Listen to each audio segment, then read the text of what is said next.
Mexico, archaeological studies of Maya cities continue to reveal secrets about the history and culture of the people who built them and lived there. There are constant new discoveries being made in the Maya area, and really, of the sites that we've found, we've only excavated 5%. In the north of the Yucatan Peninsula, the cities of Tulum, Mayapan, and Coba saw the end of the golden age of a civilization that was among the most advanced in the New World. One of the things that the ancient Maya are best known for is their work as astronomers.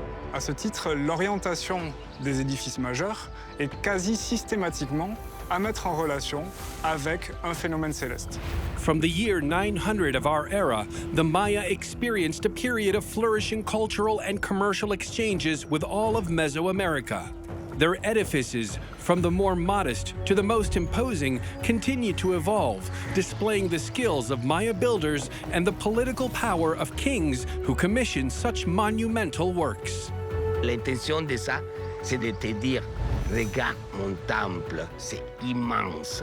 Et quand tu es en bas et tu le regardes, tu te sens comme une fourmi. The analysis of these structures allowed archaeologists to identify the materials and techniques used. From the layout of the core belt vaults to the system of imbrication and piling of the edifices, the experts have pierced all the mysteries of Maya architecture.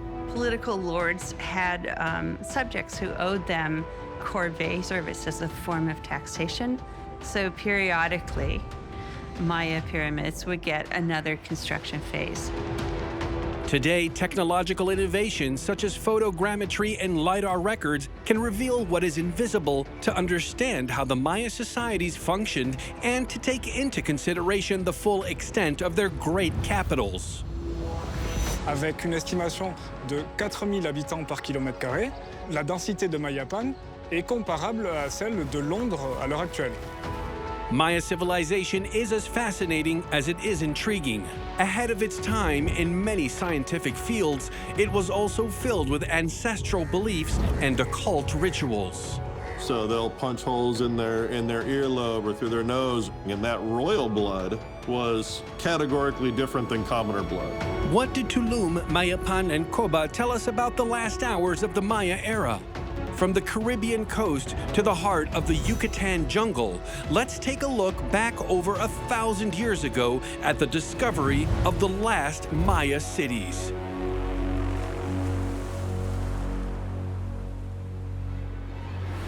Central America is the cradle of Maya civilization, and the Yucatan Peninsula, located in the south of Mexico, can be viewed as the recipient of its last hours. Bordered by the Gulf of Mexico to the north and the Caribbean Sea to the east, it spans over 300 kilometers long and 250 kilometers wide for a surface area of around 70,000 square kilometers, which is similar to the size of a country like Ireland. At the tip of this peninsula, 3 cities experienced the end of the Maya era. Coba, which was a major cultural and religious site until the Spanish conquistadores arrived. Mayapan, the last great Mayan capital. And Tulum, considered as the very last inhabited city since it was only deserted in the 16th century. With different scopes and functions, these 3 cities shared the fact that they all experienced the fall of a civilization that was among the most renowned and oldest of America. Famed for their skills and knowledge in many different fields, such as astronomy, mathematics, agriculture, and art in all its forms, the ancient Maya remain a fascinating people in every respect. The field of Maya archaeology continues to capture the public as well as academic interest, primarily because it was one of the most literate civilizations in the New World, with their own writing system. Les Mayas du post-classique écrivaient des livres, ce qu'on appelle les codex. Les codex, malheureusement, ils ont pour leur immense majorité disparu. Un des éléments qui, au contraire, nous est parvenu, c'est l'architecture. Ce sont les ruines des cités, c'est l'agencement des édifices qui permettent, dans une certaine mesure, d'analyser l'évolution politique, l'évolution démographique, l'évolution économique des sociétés mayas au cours des derniers siècles, en fait, de la période précolombienne. The Maya era lasted around 3,500 years, divided into three great periods. The first period, known as the pre-classic one, which spreads from 2000 BC to 250 AD, when the Maya population became sedentary and founded their first great cities around 1000 BC. The second period of time is the so-called Classic Era, the apex of the Maya civilization. It spans from 250 to 900 AD and saw the imposing cities like Tikal and Palenque rise and disappear. Lastly, the post-classic period, from 900 to 1500 AD. This marks a shift for the Maya who migrated towards Yucatan. It was during this time that they founded Tulum and Mayapan, which was their last great capital. The Maya were a people of builders, craftsmen, and merchants, but above all, farmers. Throughout their history, they chose to settle on land where maize farming was favored by fertile land and regular rainfall. This is how, until the Classic period, the Maya settled on a territory that spanned over the current countries of Guatemala, Honduras, El Salvador, Belize, and Mexico. All of this land added up to about 310,000 square kilometers, which is a surface area comparable to that of current Italy. But at the end of the Classic period, in the southern lowlands, around the 900s AD, the number of political centers collapse. What actually happens is there's a period of probably drought-driven social disruption in one particular portion of the Maya area. Because when people can't eat, they overthrow their rulerships, they throw them out, and they move out. And what we see is a rise of settlements toward the coastal zones and in northern Yucatan between 900 and 1000 AD. Fleeing from bad crops and shortages, the Maya migrated massively towards Yucatan, a region which they very soon viewed as a real El Dorado. Suite aux sécheresses qui ont marqué la période du classique terminal, la question de l'eau, de sa gestion, de son approvisionnement était primordiale. On ne trouve pas de grands cours d'eau ni de très grands lacs dans le Yucatan. En revanche, on trouve tout un réseau de ce qu'on appelle les cénotes, donc des espèces de puits, de gouffres, de puits naturels qui permettent d'avoir un accès à la nappe phréatique. There are approximately 7,500 cenotes in Yucatan. These inexhaustible drinkable water sources are the main reason why the Maya settled in Yucatan during the post-classic period. On this vast peninsula, the ultimate traces of the Maya era remain today, vestiges of the last inhabited cities, like Coba, Mayapan, and Tulum. Situated on the east coast of the Yucatan Peninsula, 130 kilometers to the south of Cancun, Tulum is an unmissable archaeological site today for tourists from all over the world. Its closeness to the sea has made it famous, both nowadays and during the post-classic Maya period. C'est le troisième site plus visité de Mexique. Teotihuacan, Chichen Itza et Tulum. Cette situation sur une falaise qui domine les eaux turquoises de la mer des Caraïbes, c'est un peu une carte postale pour nous. Mais au-delà de cette image de carte postale, Tulum, c'est aussi un site d'une immense importance économique en réalité, puisque c'est l'accès à la mer et à l'ensemble du réseau commercial côtier pour les sites de l'intérieur des terres. Perched at 12 meters of altitude on its impressive white limestone cliff, the heart of the city of Tulum is laid out on a rectangular space of 380 meters from north to south and 170 meters from east to west. Its total surface area is a little less than 65,000 square meters, the equivalent to 8 soccer fields. Alors c'est un site modeste, mais une de ses particularités, c'est la longévité, la durée de son occupation. C'est une des dernières cités mayas occupées. Elle est de fait occupée bien après que les Espagnols mettent le pied sur la péninsule du Yucatan. Indeed, Tulum was only abandoned at the end of the 16th century. Built during the post-classic period around 1200 AD, the city quickly rose as a strategic place, open onto the world and displaying great cultural diversity. Its architecture draws inspiration from other pre-Columbian civilizations contemporary of the Maya, such as the Zapotecs, the Mixtecs, the Toltecs, and the Aztecs. These people from central Mexico, although almost 1,500 kilometers away, regularly interacted with the Maya from Yucatan. Donc très logiquement, on trouve à Tulum, comme dans d'autres cités du post-classique, des décorations, des pratiques architecturales, des pratiques artistiques qui répondent à un style qu'on nomme international et qui correspond à ce moment d'échange florissant entre les différentes régions de la Mésoamérique. Among the architectural codes shared with the Toltecs, for instance, we can see in Tulum many alcoves decorated with bas-relief, or these so-called serpentine columns that highlight the entrance to the main temple. The influence on the architecture of Tulum is certainly part of an interaction sphere, this wide world of commerce and exchange, of ideology, of elite traders communicating with one another. They were outward looking. They had an international perspective. This open-mindedness can also be seen in the adoption of shared gods.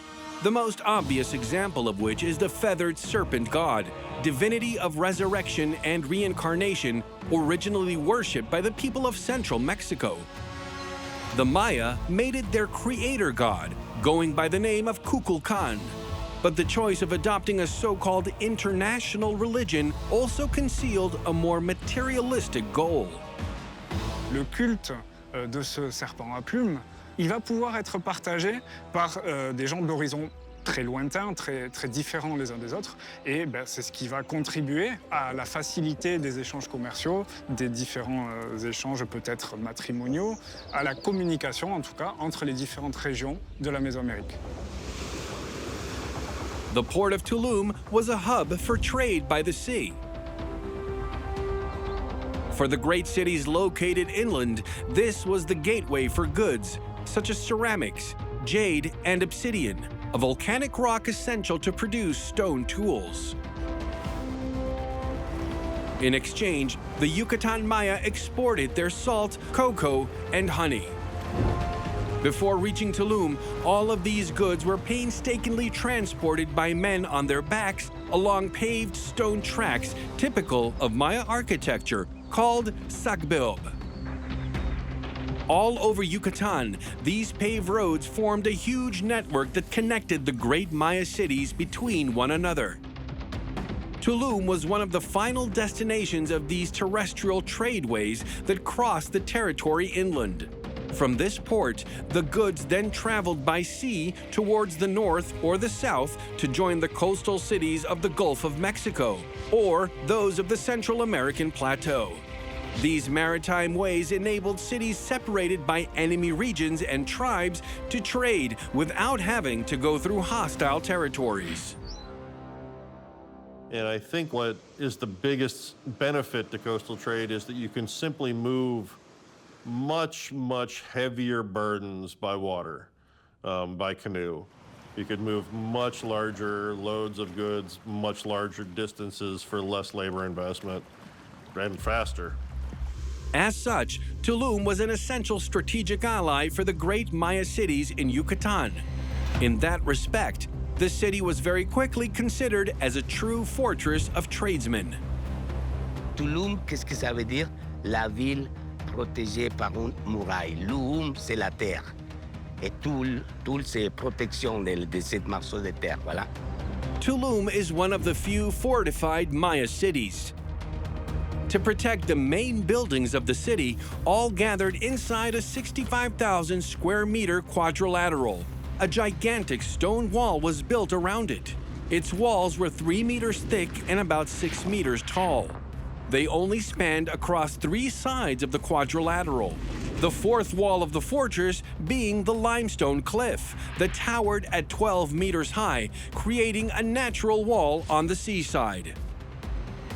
All along the fortification, there was a rampart wall and what seemed to be watchtowers. The wall at Tulum restricts access to the central precinct where the elites lived. And this was probably its primary goal. But there certainly would have been probably guards and controlled entry ports. If there are markets that are taking place inside that central precinct. One way that you can tax goods that are being distributed through that market system is to be able to control the movement of those goods through the various gates and as a checkpoint. So these walls are complicated. They have a lot of potential functions. To go through this wall, rare openings were created in the fortification. These were decorated with particular vaults known as corbelled ones, more commonly known as false arches. La voûte en encorbellement, c'est véritablement un des marqueurs typiques de l'architecture maya. On ne le retrouve pas seulement dans les entrées de Tulum, mais également dans l'immense majorité des constructions mayas. If people are talking about sort of a false vault versus a true vault, the distinction is the corbelled arch versus the rounded Roman-style arch. Classic vaults were generally built in semicircles, with stones carved into a truncated pyramid shape. This layout allowed the weight of the construction to be redirected towards the adjacent walls. The vault thus ensured great stability to the edifice it supported. Maya vaults, corbelled arches, did not have this semicircle shape. They were built with blocks of stone stacked on top of each other and slightly shifted, so that the top foundation was systematically overhanging over the lower base. The assembly was simpler as they didn't use wooden supports to withhold the edifice. At the top, one last flat stone rested on both piles that grew closer together, thus creating the final cover. The forces were directed vertically here and weren't redirected towards the side walls. To avoid any instability, the corbelled vault could only cover much narrower openings than those opened by semicircle vaults. So what you have is a very narrow room, and if you need more internal space, you make another arch next to that, another arch next to that, another arch next to that, and you can build a series of rooms that way. These narrow and dark inside spaces were not an issue for the Maya. In fact, they were in perfect harmony with their religion, for their temples are the houses of gods. Et les dieux mayas recherchent l'obscurité, recherchent vraiment ces espaces étroits, en quelque sorte, qui pourraient être assimilés à des grottes. These were sacred places, and they weren't intended for public view. They were meant for the restricted and privileged few, for lords undergoing initiation ceremonies or conjuring of ancestors or other kinds of communicative rituals with deities. Maya temples display relatively modest and narrow interior designs. This applies to the main building in Tulum, El Castillo. The temple positioned at the top contains only 2 confined vaulted rooms, 2 little dormers at the back of the building, and 3 openings on the facade separated by 2 columns. From the outside, El Castillo remains monumental, culminating at 24 meters above the Caribbean Sea. Le Castillo, qui est l'édifice emblématique de Tulum et qui est d'ailleurs en cours de restauration à l'heure actuelle, c'est l'édifice religieux principal de la cité. C'est le plus haut, c'est là qu'il domine toute la place centrale. C'est de là que les grands chefs ils disaient quoi faire. Qui est-ce qu'on va sacrifier, à qui est-ce qu'on ne va pas sacrifier. Et tout ça, c'est ça la fonction du temple.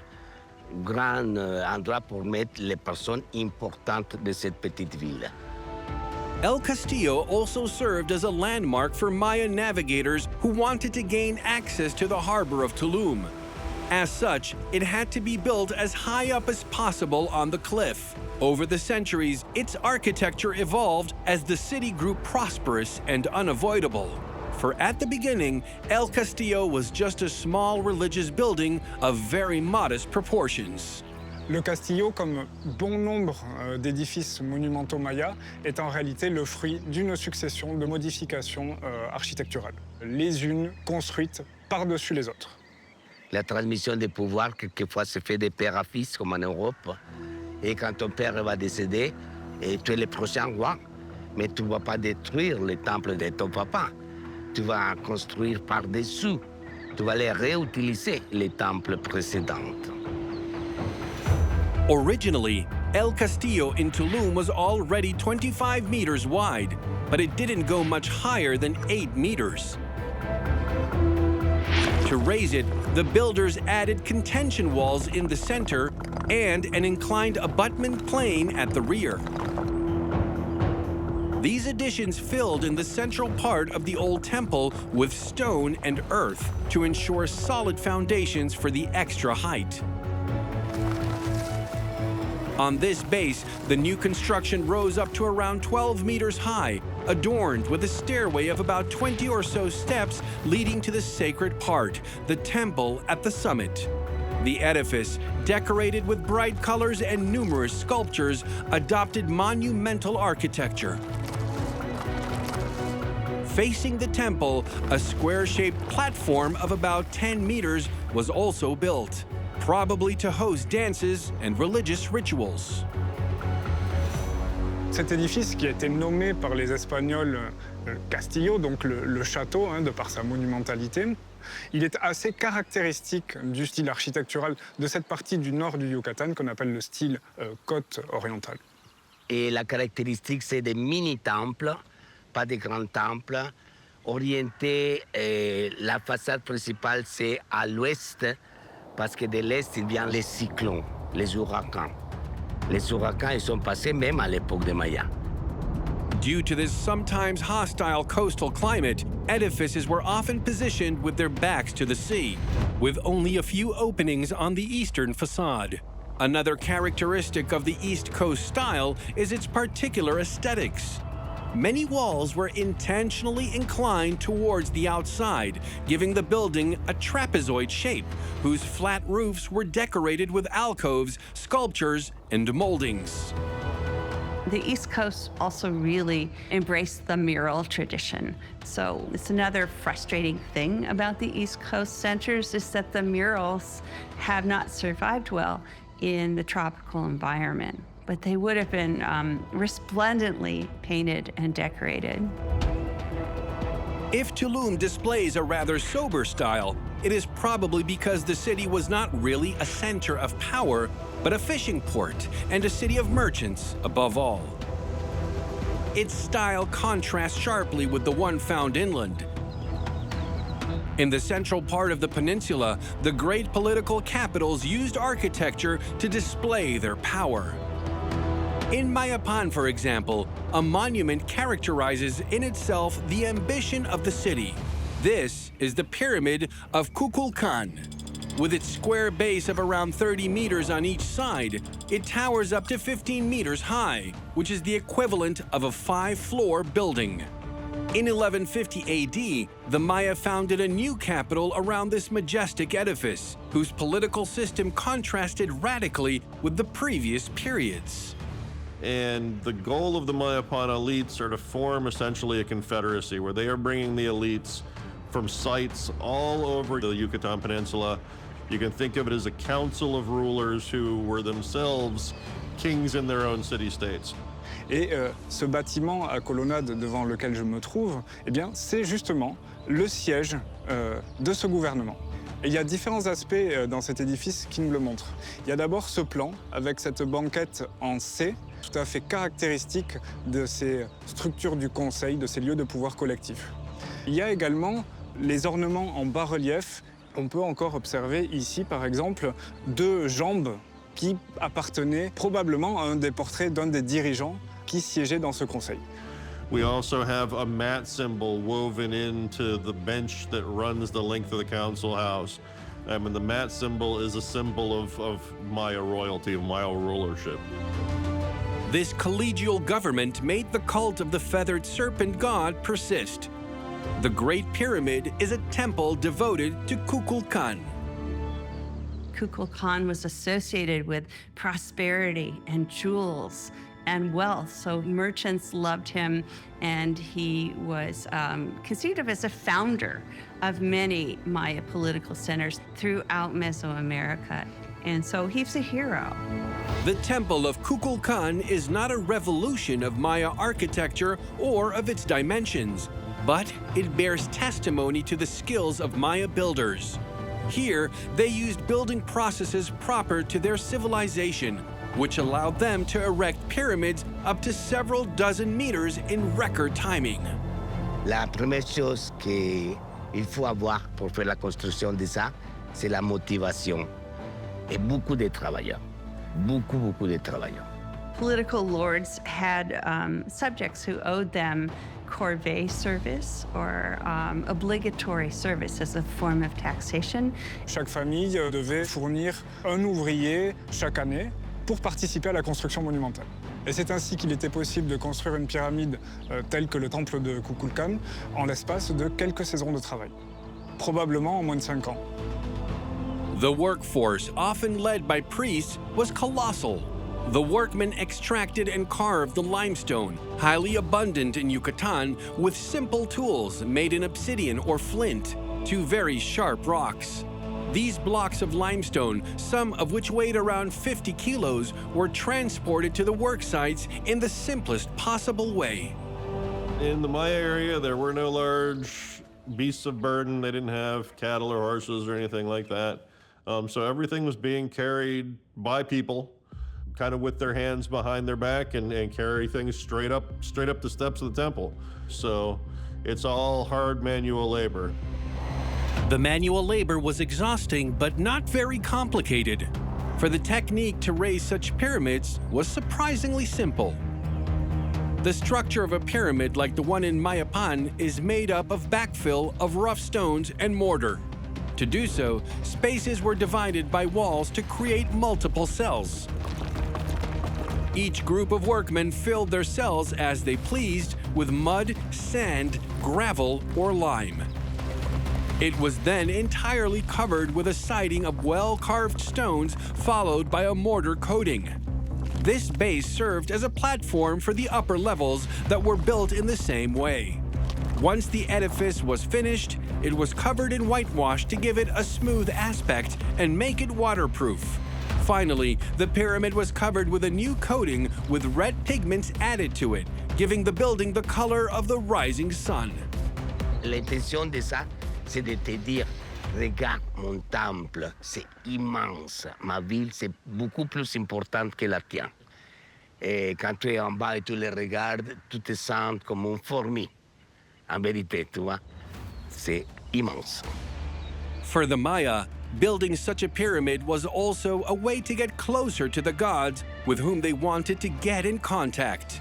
In fact, this obsession with the relationship between the heavens and the earth was a very strong influence on the layouts of edifices. One of the things that the ancient Maya are best known for is their work as astronomers. They clearly spent literally generations, hundreds of years observing the night sky and understanding that certain objects in the night sky occurred on regular cycles. They predicted eclipse cycles. They were very concerned with movement of planetary bodies, and how this translates into architectural alignments is an interesting question that archaeoastronomers have identified.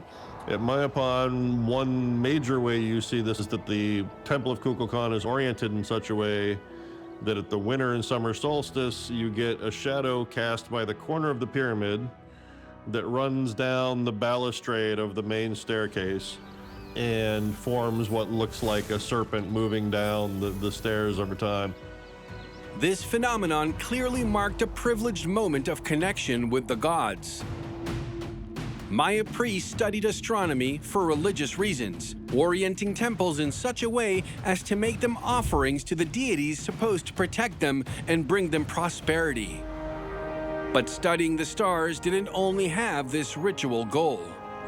De fait, de nombreux bâtiments construits par les Mayas sont orientés de telle façon que lorsque le soleil se lève ou bien se couche dans leur axe, cela marque une date importante du calendrier agricole. Et encore une fois, rappelons que les Mayas sont une civilisation d'agriculteurs, et dès lors, la maîtrise des calendriers agricoles est absolument fondamentale, c'est une question de survie. The Maya managed to decipher the natural cycles of the Earth thanks to a thorough study of the celestial vault. They were then able to make up a disconcertingly precise calendar. In effect, it is composed of two main calendars that make up the calendar wheel. The first one is the religious calendar called Tzolkin. It is made up of a wheel with 20 names of days associated with a wheel of 13 numbers. It counts 260 days divided into 13 periods of 20 days and used for all religious activities. The third wheel represents the second calendar, a solar and civil calendar called Hab. It includes 365 signs representing the 365 days of the cycle of the sun and is divided into 18 months of 20 days each. At the end of the year comes a period of 5 days. This calendar was very useful for farming activities. It is only every 52 years that both calendars realign on the shared starting point. The Maya called this period of 52 years the cycle of the Pleiades. Je ne sais pas si vous savez, mais les Mayas ils sont inventé le calendrier parfait. Perfect indeed, because the Maya had understood that a sidereal year, which is the time the Earth takes to go around the sun, is actually 365 days and 6 hours. Although our Gregorian calendar sorts this out with a leap year every 4 years, the Maya astronomers compensated this slight gap at the end of each cycle of the Pleiades. À la fin de cette période de 52 ans, on va fêter 13 jours. 13 jours de fête. With these 13 days of celebrations added every 52 years, the correction of the Maya calendar matches precisely the one we do every 4 years nowadays. C'est la seule civilisation qui faisait la correction del calendrier. Et c'est pour ça que dans le calendrier maya, chaque date elle est précise. The Maya priesthood during the post-classic was intensely interested in controlling the calendar. Like they would divine when were good days to plant, when were good days to hunt, good days for making war, good days to name children, and so on. And the people occupying those positions were influential in politics. In the post-classic period, Mayapan was the epicenter of the Maya world. Consequently, the entire city was organized around its main temple, viewed as the center of the cosmos. Around the pyramid of Kukulkan, the heart of the city was home to all the religious and administrative buildings of Mayapan. To the west, the Temple of Venus. To the east, the Caracol, devoted to the wind god, and the complex dedicated to the god of rain, Cha'ak. To the north, the Temple of Warriors, the Temple of Painted Alcoves, the Temple of Fishing, and the Northwest Temple. In the middle of all these places of worship came the residences of the ruling class. Already densely packed, this main square only represented a tiny part of what the city of Mayapan was at its peak. Suite à l'abandon de Mayapan autour de 1450, la jungle a repris ses droits et recouvert peu à peu l'ensemble de la cité. Seule, en réalité, une infime partie a été dégagée et est aujourd'hui mise à disposition des visiteurs. Elle ne représente véritablement que peut-être 5 à 10% de ce qu'était la cité à la période de son apogée. Thanks to laser teledetection technology, archaeologists managed to reveal what was invisible. In recent years, they discovered to what extent the city spread out far beyond its political and religious center. In 2013, we performed a Lidar survey that allowed us to map all the houses located under the forest around Mayapan within a 40 square kilometer area. So what we're doing is we're flying over the jungle canopy and we're sending down millions of pulses of laser light into the jungle. And most of those will hit leaves and trees, but a bunch of those will manage to get between the leaves, hit the real ground surface, and bounce back. And then we can digitally, literally just hit a button and delete all the vegetation. And all you see is what's at that bare ground surface. And to our surprise, we realized that this area was completely covered in house mounds and outlying minor political centers. We were able to look at a complete map that show us all the architecture, the stone walls, trails, cenotes, all of that.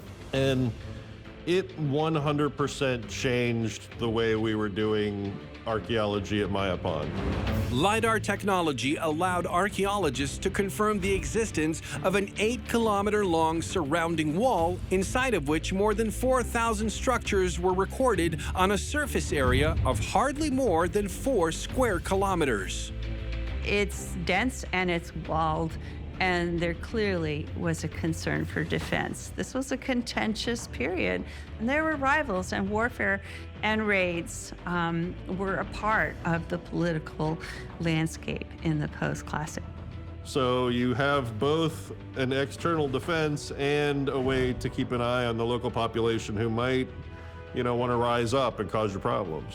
Again, city walls are more complicated, I think, than a lot of people give them credit for. Although it was fortified, Mayapan took up a hierarchical organization of space specific to Maya civilization.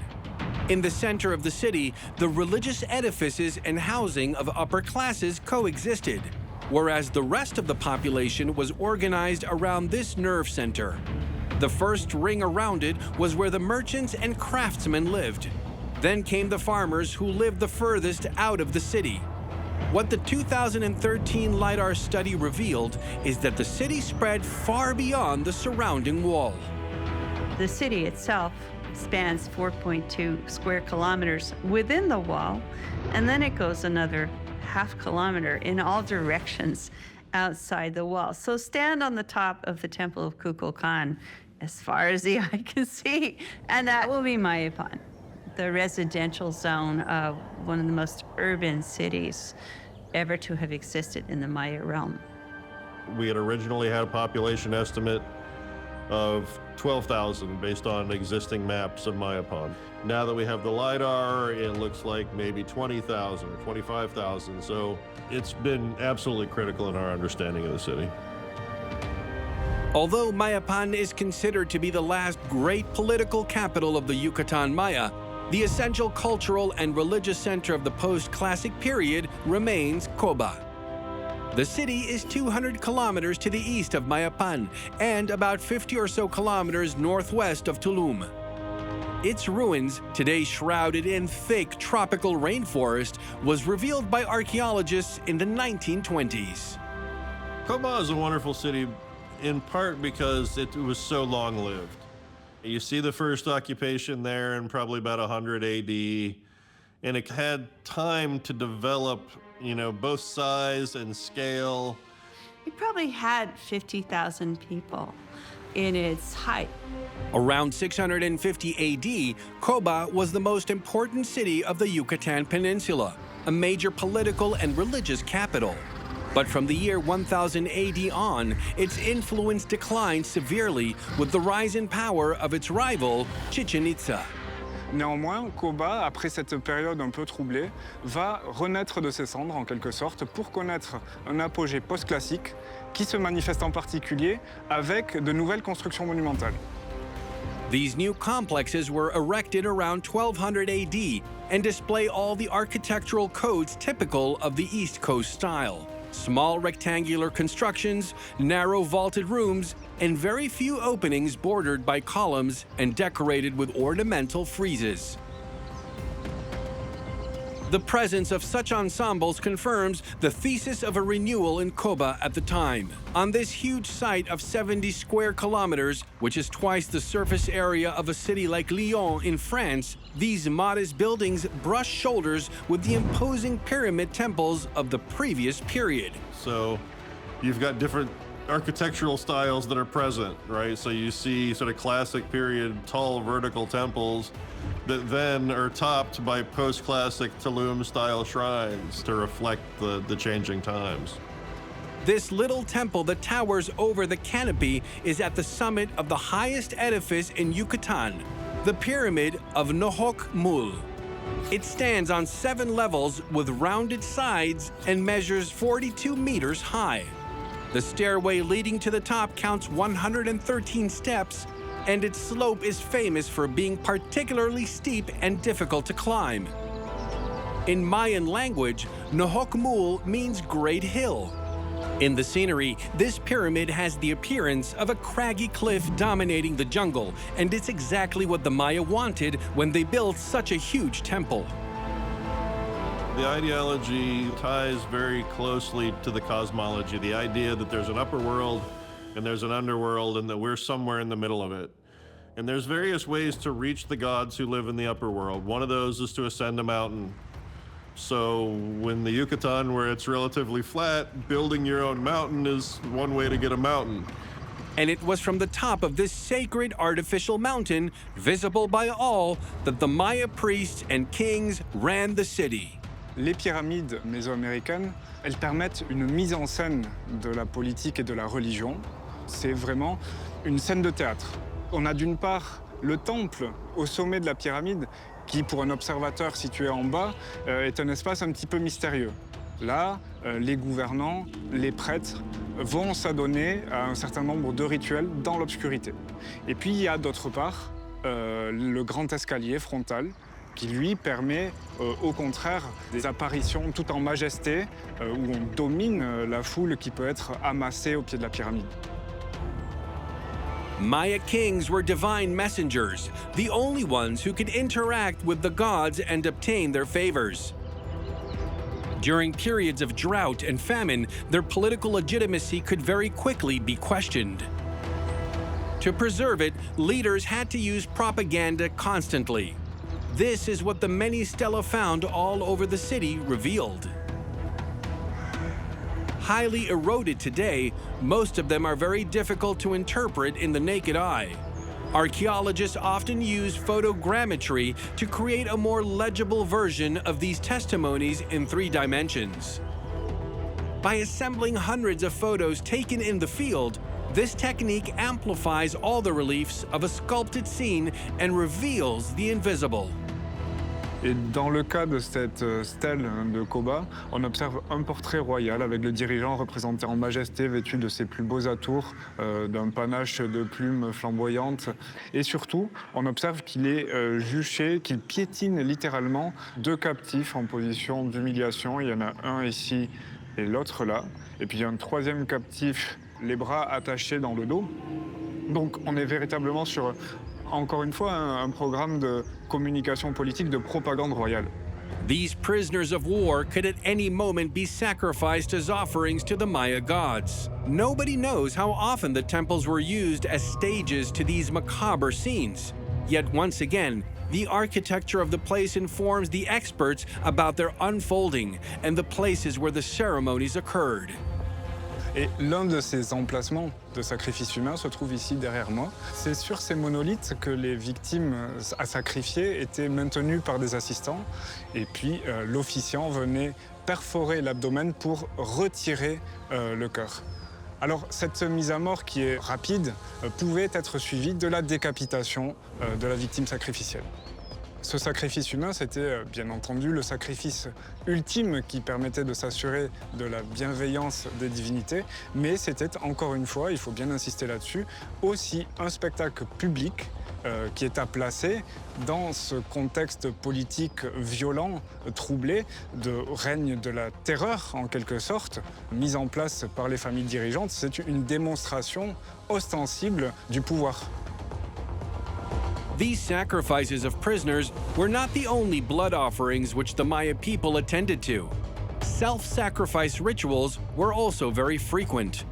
Perched on their pyramid, the Maya kings or priests practiced spectacular bleedings on themselves. So they'll punch holes in their earlobe or through their nose or into the fleshy parts of their penis, things like that. They would obviously have been very painful. So it was a real commitment on the part of the elites as well. And that royal blood was categorically different than commoner blood. These blood offerings were directly connected to the myth of rebirth, and their goal was to ensure fertile crops for the people. As proof, this bas-relief represents a decapitated victim from which a long plant is growing, loaded with fruit and flowers. The victim bears all the attributes of a Maya pelota player. This traditional ball game, widespread in Mesoamerica, took place on courts built in stone, some of which are still almost intact today. In the one in Coba, a stone skull marks the center of the playing area. on trouve de très nombreux terrains qui sont ornés de crânes humains ou de bas-reliefs représentant des personnes décapitées. Alors, on évoque parfois que les joueurs de l'équipe perdante, tout simplement le capitaine de l'équipe perdante, ait pu être sacrifié à l'issue de la partie, même si, encore une fois, aucune source écrite ne permet de le confirmer. Ce qu'on observe, c'est une corrélation réelle entre la pratique du jeu et le sacrifice humain. Ça, c'est certain. The ball court, whose size varies according to cities, is rectangular. It is bordered by walls, often inclined, going up to 10 meters high approximately. At the top of each of these walls, a particularly inaccessible ring serves as a goal. During this ritual game, 2 teams of 2 to 7 players faced off and exchanged a rubber ball that could weigh up to 3 kilos. To do so, they were not allowed to use their hands and feet. The contact area seemed to be the hip. Il s'agissait très probablement, un peu à l'instar du tennis ou du volleyball, de pousser son adversaire à la faute, soit en l'empêchant de renvoyer la balle, soit en le forçant à renvoyer la balle hors des limites du terrain.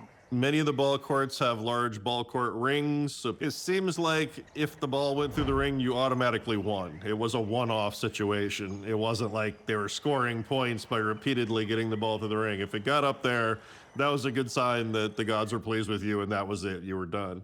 Surely ball players would have been heroes who sacrificed themselves. So there was probably a gladiatorial aspect. There needed to have been a winner, and the price needed to be the ultimate price. The people watched these battles from the top of the stands, above the players. In the representation of the universe as the Maya conceived it, the ball-playing court constituted a passage towards the world of the dead. Its rounded shape and the presence of sculptures of skulls and supernatural beings in the construction leave no doubt for the experts. It's definitely an access point to the underworld, a cleft in the earth so that you are going down to the realm of the Lords of Death. This underworld was not considered to be like the hell that some other religions envision. In this respect, the Maya people were not afraid of it. They saw it as both the place where water comes from, a source of life, but also the place where their deceased ancestors lived. The Maya devoted a highly particular cult to caves and cenotes, the natural geological formations found abundantly in the area. When you see the formations, the stalactites, the stalagmites, when you see the flowstones, especially if you imagine them being lit by torchlight and campfires, it's the kind of place when you think, well, where would the gods live? And you've been down there, that's a pretty good choice. They're so impressive and they're so intimidating that it makes absolute sense to me as a researcher why the Maya consider them sacred and important. Although the end of the Maya era is often attributed to the Spanish conquest, the historical truth is a little more complex. On October 12, 1492, Christopher Columbus first set foot on the American continent. But it wasn't until March 1517 that the Spanish reached the Yucatan Peninsula. When they reached Maya land, they found a civilization that was already declining. Power was no longer centralized in Mayapan, which had already been deserted for several decades. Mayapan collapsed around 1450 AD as a result of political revolt led by members of its internal council. So the Confederacy dissolved, and at this point, every lord went back to their home territory. Une grande partie de la population part s'installer dans d'autres cités nouvellement créées, mais aucune n'atteindra jamais l'ampleur, le degré de contrôle qu'avait Mayapan sur l'ensemble de la région. On peut dire que c'est la dernière capitale de la péninsule de Yucatan. When the Spanish conquistadors invaded the areas inland, the great Coba was also unoccupied. Tulum, however, remained inhabited until 1544, when the Spanish spread their conquest to the northeast of the peninsula. Thousands of Maya were killed or forced to flee the cities they had founded. Never again would they build cities like Tulum. The heyday of the Yucatan Maya ends here, in this small harbor city that managed to survive over the years and eras to become the last city of the Maya era. However, this great civilization is still very much alive today. Et quand une personne me dit c'est vrai que les Mayas sont disparus, la réponse est non. Il y a entre Guatemala, Belize, Honduras et pour Salvador environ de 14 millions de Mayas encore, avec les ADN Maya. Ils parlent Maya, ils pratiquent leur religion. C'est une résistance culturelle. It's an incredibly resilient culture. They've been through severe droughts and things over the years to the point where entire cities have fallen and new ones have been formed. And they always have found a way to reorganize, to adapt, and to survive. For anthropologists and archaeologists alike, the investigation work is only just beginning. Nous sommes encore très loin d'avoir tout compris à la civilisation maya. Même après des siècles et des siècles d'exploration, des décennies de fouilles archéologiques sur des dizaines de sites, on a encore énormément de questions auxquelles répondre. Of the sites that exist, we've probably found 5%. Of the sites that we've found, we've only excavated 5%. And as the technology advances, there are constant new discoveries being made in the Maya area, and really it's a fascinating place to work, and we're going to be learning more about the ancient Maya for many years to come. Tulum, Mayapan, Coba. These three cities were the home to the last moments of the apex of this civilization that is as fascinating as it is mysterious. The architectural and cultural testimony that they leave is a synthesis of the beliefs, knowledge, and skills of the Maya people. The achievement of around 4,000 years of existence and evolution in the Central American forest. If the Maya haven't totally disappeared today, it's also thanks to the longevity of these vestiges of limestone, whose beauty is universal and eternal.